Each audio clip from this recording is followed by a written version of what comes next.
Then he leased it to the tenants and went to another country. When the harvest time had come, he sent his slaves to the tenants to collect his produce. But the tenants seized the slaves and beat one, killed another, and stoned another. Again, he set other slaves more than the first, and they treated them in the same way. Finally, he sent his son to them, saying, "They will respect my son." But when the tenants saw the son, they said to themselves, "This is the heir. Come, let us kill him, and we get his inheritance." So they seized him, threw him out of the vineyard, and killed him. Now when the owner of the vineyard comes, what will he do to those tenants? They said to him, "He will put those wretches to a miserable death and lease the vineyard to other tenants who will give him the produce at harvest time." Jesus said to them, "Have you never read in the Scriptures, the stone that the builders rejected has become the cornerstone? This was the Lord's doing, and it is amazing in our eyes. Therefore I tell you, the kingdom of God will be taken away from you and given to the people that produces the fruits of the kingdom. The one who falls on this stone will be broken to pieces, and it will crush anyone on whom it falls." When the chief priests and the Pharisees heard the parables, they realized that he was speaking about them. They wanted to arrest him, but they feared the crowds because they regarded him as a prophet. Here ends the gospel for the day.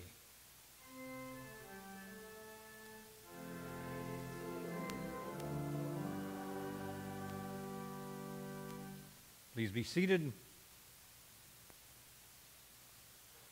Some things that become traditional and part of our life for most of our life, we take for granted, and it's hard to let them die. I know that most of you here remember a time when you went to a hotel, and maybe about the only thing that was in that hotel that could wake you up in the morning was perhaps a radio or some kind of clock, which would wake you up if you needed to. And was something that was sometimes with the radio difficult to organize. If you were unfamiliar with it, it was hard to set it properly. So you had what they called wake-up calls. You remember that? Once upon a time, we had wake-up calls when we went to a hotel. Now, in our modern age, that seems to be a thing of the past. There's very few that practice that, and if it's done, it'll not be by some cheerful voice at the other end of the phone. It'll be a recorded voice, a robot. Now, there are still a few places that practice the wake-up call. In Aruba, one of the hotels, one of the fancy hotels, one of the officials knocks at your door. In another one, the wake-up call is a porter who comes and delivers coffee, tea, and pastries. Now, it's easier to wake somebody up to that. A hotel in Dallas tries 3 times and then sends up a security guard to see if you're all right. In some of the bigger cities, I guess you need to do that in order to make sure your people are alive in the morning. But that's an interesting statement, wake-up calls. Wake-up calls. I had a book that I bought about 35 years ago. I remember it so well. I remember the cover it, and I thought I had it in my library, and I went to look at it for this sermon today, and I couldn't find it. But a book suggested that most of our life is routine, and we really fall asleep at the wheel. Most of the things that we do from the time we get up in the morning till the time we go to bed at night are just habitual. We just do them automatically, can do them blindfolded. And we fall asleep in terms of the things that are going around us that might make our lives richer or more productive. So the word wake-up calls has tended now to give a different meaning. It means something significant in our lives that will make a productive change in our lives. Something that wakes us up that something is amiss, something that is missing, something that we thought was so important now is not that important. And we wake up and we start to change. And in those changes that some of the most significant things happen in our life. And of course, there are many churches that have said what happens in church. People do things remotely. They kind of fall asleep. And they need a wake-up call. And in the churches that practice this make a decision for Christ, that's really what that is. It's a wake-up call that change needs to be made. That the commitment has got to go a little deeper. That you've got to commit yourself to greater things in terms of the purpose of Christ in the church. In our epistle lesson today, that's what Paul is talking about. He's talking about the wake-up call in his life. Why would Paul need a wake-up call? Paul had everything that there was to have for a Jew in that country. He came from a good family. He was well respected. He was well trained. He was trained by Gamaliel, the most revered teacher in the country. It's like an education at Harvard today. He was well respected. He was a member of the Sanhedrin. And he called a lot of the shots. Someone to be revered. And yet Paul said, I had a wake-up call. I was going to go to another city to supervise the killing of these people who were following this person, Jesus. Because my commitment is to preserving Jewish law. And that's what I did very fervently.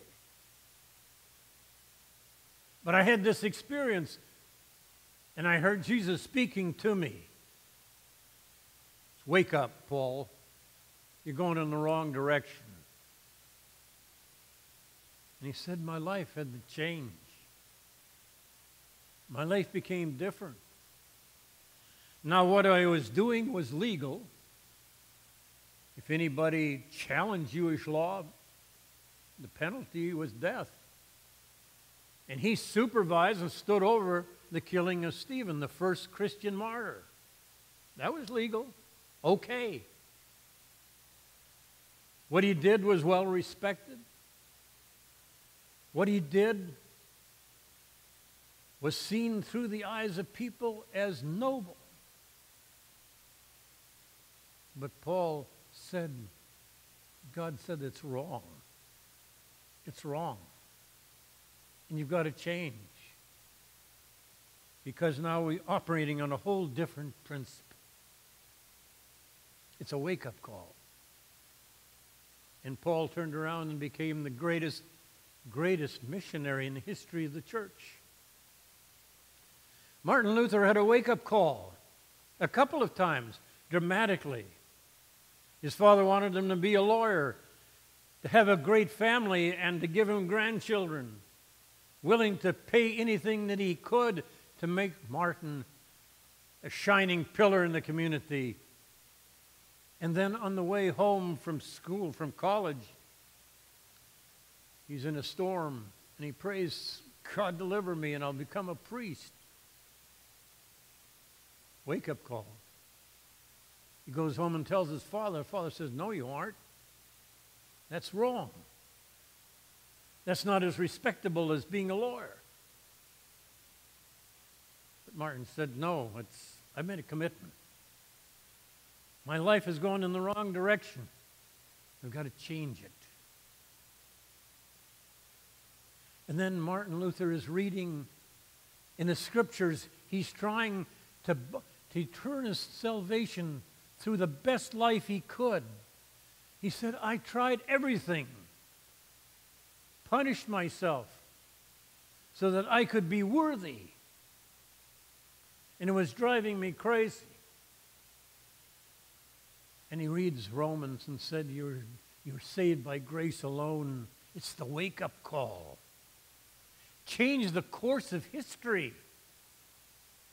That's what happens when you wake up. When God calls you and confronts you and you make decisions that change your life.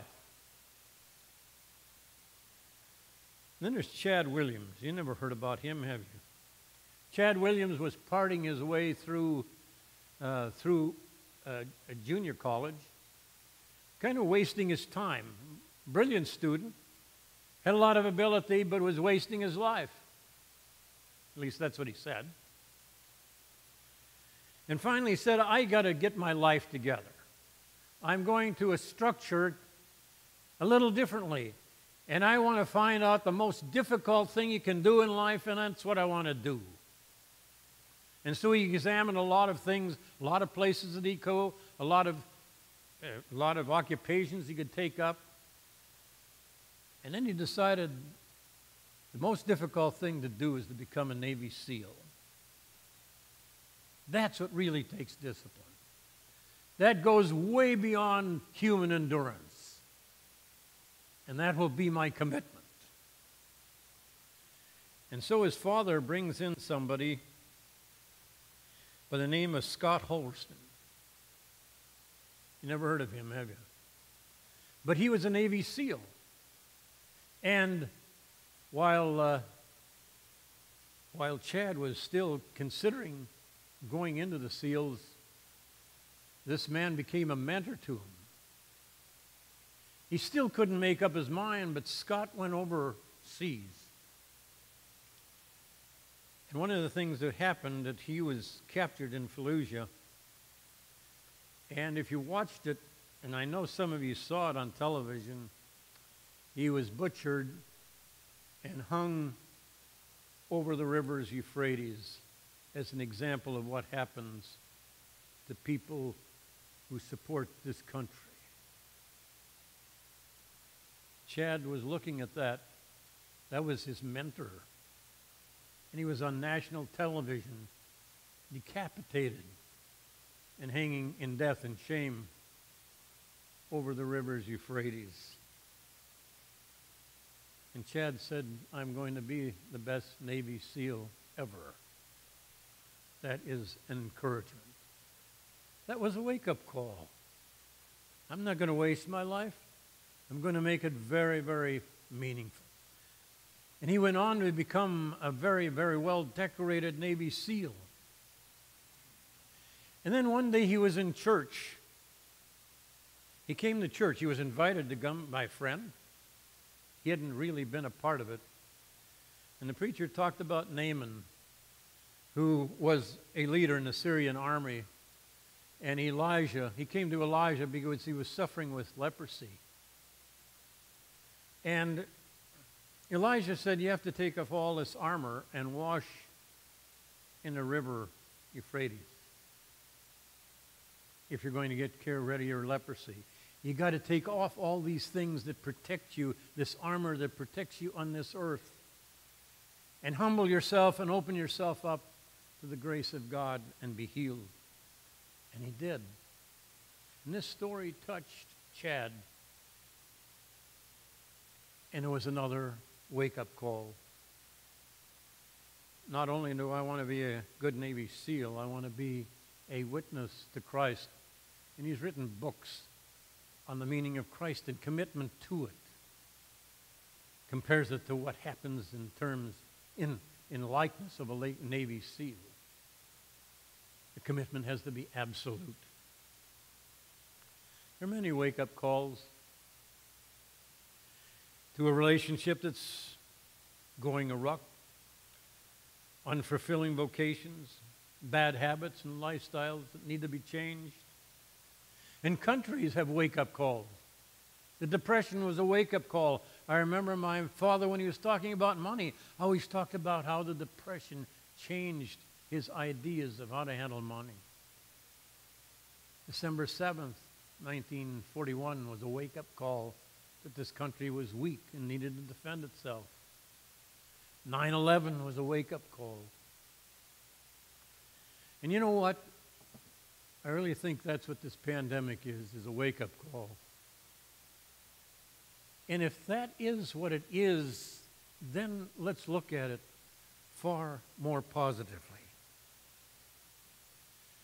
What the wake-up call has told us is that nothing in this world is really secure. All those things that we say, just take for granted, as the children made reference to. It's not that secure. The wake-up call said we need each other. We understand that. The wake-up call said we make heroes out of the ordinary. We always talked about military and police and the first responders, but now we're talking about grocery clerks and nurses and teachers and all those others that we took for granted, we never really regarded as heroes. But anybody that makes our life okay when it's tough going, they become heroes. It was a wake-up call. It says if we're going to move ahead, we have to take risks. And you know you're taking a risk this morning because over the country in California as a state, all those churches remain closed to protect you. And you take a little bit about a risk. We try to minimize it. But if you want to worship together, it takes a risk. But most of all, it told us, again, in more powerful ways, if we don't hold close to Christ, nothing else makes sense. So in other words, maybe the pandemic isn't so bad. And maybe you've learned something. And this morning you are making a statement about it. We want to worship. We want to rejoice in God. We want to do it together because without Christ, there is nothing. That's what Paul was saying in his epistle lesson this morning. So, we are getting wake-up calls. And so this week, you need to decide how that affects you in terms of your life, in terms of this church, in terms of your commitment to Jesus of Nazareth. It's a wake call. And it's a good thing, because you don't want to sleep through life. You want it to be more productive, more managed, more crafted, more Christian. Thank God for wake-up calls. Amen.